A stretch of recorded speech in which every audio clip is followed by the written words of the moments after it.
Saudi আরব থেকে আসা দরিদ্র ও এতিম শিশুদের জন্য বরাদ্দ দুম্বার মাংস নিজেদের মধ্যে ভাগ করে নেওয়ার অভিযোগ উঠেছে জেলা প্রশাসনের কর্মকর্তাদের বিরুদ্ধেই। তাহলে সুর, তোরা সুরের গোষ্ঠী, বুঝছাস? গরিবের মাংস, দুম্বার মাংস সৌদি আরব তো পাঠাইছে, এটাও তোর কাছে নিরাপদ না।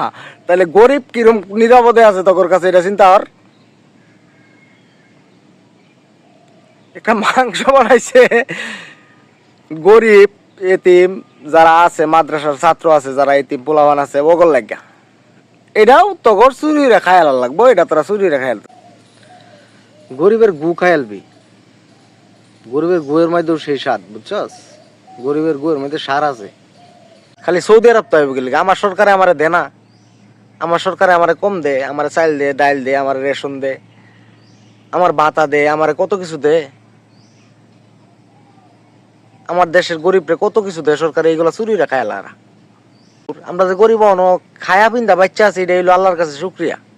কারণ আমরা তো না খায় থাকার কথা, কারণ এরা যে বেকার দুর্নীতি করে, তা আমরা থাম কই, খামু কি? আমরা যে কিবা খায়া বাচ্চা আছি এটা আমরাই জানি।